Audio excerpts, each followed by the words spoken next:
പുലിപ്പല്ല് കൈവശം വെച്ച കേസിൽ റാപ്പർ വേടനെ തൃശൂരിലെത്തിച്ച് തെളിവെടുത്തു. വിയ്യൂരിലെ ജ്വല്ലറിയിലും കോലയിലെ വീട്ടിലെത്തിച്ചുമാണ് തെളിവെടുത്തത്. പുലിപ്പല്ലാണെന്ന് അറിയാതെയാണ് ലോക്കറ്റ് ഉണ്ടാക്കി നൽകിയതെന്ന് കടയുടമ സന്തോഷ് കുമാർ പറഞ്ഞു. അതിനിടെ പാവങ്ങളാണ് ചോദ്യം ചോദിച്ച് കുടുംബാംഗങ്ങളെ ഉപദ്രവിക്കരുതെന്ന് വേടൻ മാധ്യമങ്ങളോട് പറഞ്ഞു.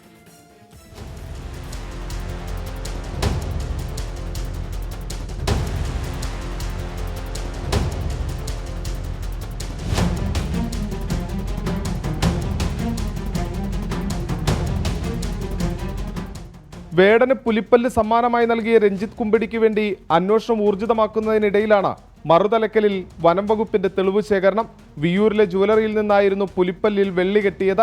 ജുവലറിയിൽ എത്തിച്ച വേടൻ ഇവിടെ നിന്നാണ് വെള്ളി കെട്ടിയതെന്ന് സമ്മതിച്ചു. അതിനിടെ യഥാർത്ഥ പുലിപ്പല്ലാണെന്ന് അറിഞ്ഞുകൊണ്ടല്ല ലോക്കറ്റ് നിർമ്മിച്ചു നൽകിയതെന്ന് ജുവലറി ഉടമ സന്തോഷ് കുമാർ. ഇല്ല, അതെനിക്ക് വേണ്ടതൊന്നും ഇൻഡ്യൂസ് ചെയ്തിട്ടുണ്ടായിരുന്നില്ല, എനിക്ക് മനസ്സിലായിട്ടുണ്ടായിരുന്നില്ല. പിന്നീടാണ് ആളെ ട്രെൻഡിങ് ആയപ്പോഴാണ് നമുക്ക് ആളാണെന്ന് മനസ്സിലായത്. നമുക്കത് മനസ്സിലായിട്ടുണ്ടായിരുന്നില്ല, നമ്മൾ കല്ല് കെട്ടാൻ വന്നിട്ട് കൊണ്ടുവന്നിട്ടായിരുന്നു. സന്തോഷിനെ വനം വകുപ്പ് സാക്ഷിയാക്കിയേക്കുമെന്നാണ് വിവരം.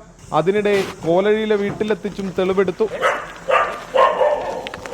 വീട്ടിൽ നിന്ന് പുറത്തിറങ്ങിയ വേടൻ പാവങ്ങളാണെന്നും വീട്ടുകാരെ ചോദ്യം ചോദിച്ച് ഉപദ്രവിക്കരുതെന്നും മാധ്യമങ്ങളോട് പറഞ്ഞു.